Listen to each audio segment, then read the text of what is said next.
Good morning. Ayan, ako dumating na po ang aking sobrang in-order at pinagawa. Yan po, thank you po sa nag-print. Thank you po sa yearly ko na pinagpapagawaan po ng aking sobre. Ayan. Ayan.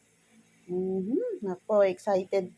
Excited ako na magkaroon po ng sobre ng aking mula kay Nyla Jean Gold, pero hindi pa yata ako ready for my cash na ilalagay. Ayan, parang, ito pong mga 50s na to, puro bagong-bago po iyan. Ayan, no? Alam niyo po ba na ito po ay last year Christmas pa?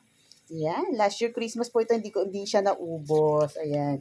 So, magagamit ko siya for this Christmas. Mga natira po yan. Ayan, tinago ko po siya. O yan, para sa mga inaanak, ayan lang po ang iyong may bibigay ni Ninang ha. Mga 50s lang muna po tayo. Yan, ako malapit na ang Christmas. 47 days to go, pero I'm not ready. Ready lang po ako sa sobre, pero hindi po ako ready sa cash na ilalagay dyan. Ayan, pampagood vibes lang.